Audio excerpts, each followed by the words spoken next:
Hello बच्चों, let's read this question. The question says geometry of XeOF4 by Vesper theory is. हमें बताना है geometry क्या हो जाएगी XeOF4 की, right? By Vesper theory. ठीक. Option A pentagonal planar, option B octahedral, option C trigonal bipyramidal, option D square pyramidal, right? Key concept for this question is Vesper theory. Vesper theory is valence shell electron pair repulsion theory, right? Valence shell में जो electron pairs हैं उनके बीच में जो repulsions होते हैं उसके बारे में जो थ्योरी एक्सप्लेन करती है, उसके हेल्प से जो हमें थ्योरी स्ट्रक्चर्स बताती है, ज्योमेट्री बताती है, शेप्स बताती है, उसी को हम लोग कहते हैं वेस्पर थ्योरी, राइट? हमारे पास क्या दिया हुआ है? XeOF4। अगर हम लोग हाइब्रिडाइजेशन निकालना चाहे तो हम लोग यूज करेंगे कौन सा कॉन्सेप्ट? स्टेरिक नंबर का concept. Steric number is basically the sum of the sigma bonds and the lone pairs. हमारे पास क्या है? जीनॉन। जीनॉन के आउटर मोस्ट में कितने इलेक्ट्रॉन्स होते हैं? 8, जिसमें से 4 इलेक्ट्रॉन्स किसके साथ बॉन्डिंग करने में यूज हो जाएंगे? फ्लोरीन के साथ। और 2 इलेक्ट्रॉन्स यूज हो जाएंगे ऑक्सीजन के साथ बॉन्डिंग करने के लिए, राइट? तो कितने सिग्मा बॉन्ड्स बनेंगे? ऑलवेज रिमेंबर हमारे पास जो ऑक्सीजन है वो डबल बॉन्ड बनाएगा, डाइवेलेंट होता है, राइट?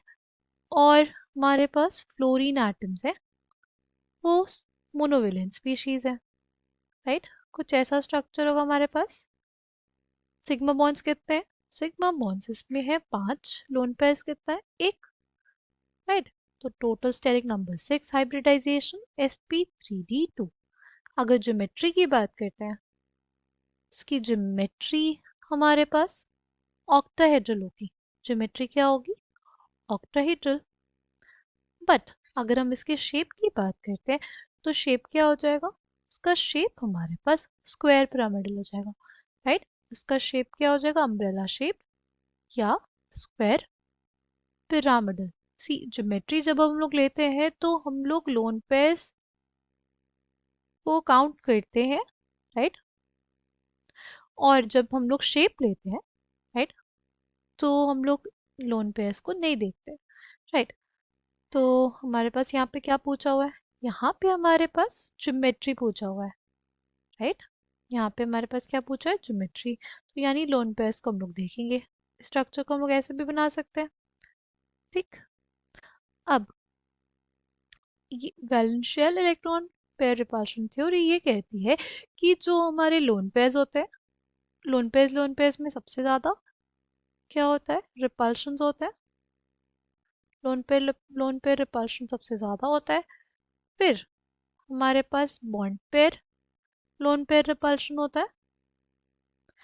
जो लोन पेयर का सबसे ज्यादा रिपल्शन क्यों होता है? उसकी वजह ये होती है कि जो लोन पेयर है वो एक एटम पे कंसंट्रेटेड रहता है, जो जबकि जो हमारा बॉन्ड पेयर है वो क्या होता है? वो दो स्पीशीज के बीच में क्या होता है? शेयर्ड होता है, ठीक? तो ये हमारे पास ज्योमेट्री आएगी क्या? ऑक्टाहेड्रल। यहाँ पे क्या होगा? लोन पेयर और बॉन्ड पेयर के बीच में क्या लगेंगे? रिपल्शंस लगेंगे, ठीक है?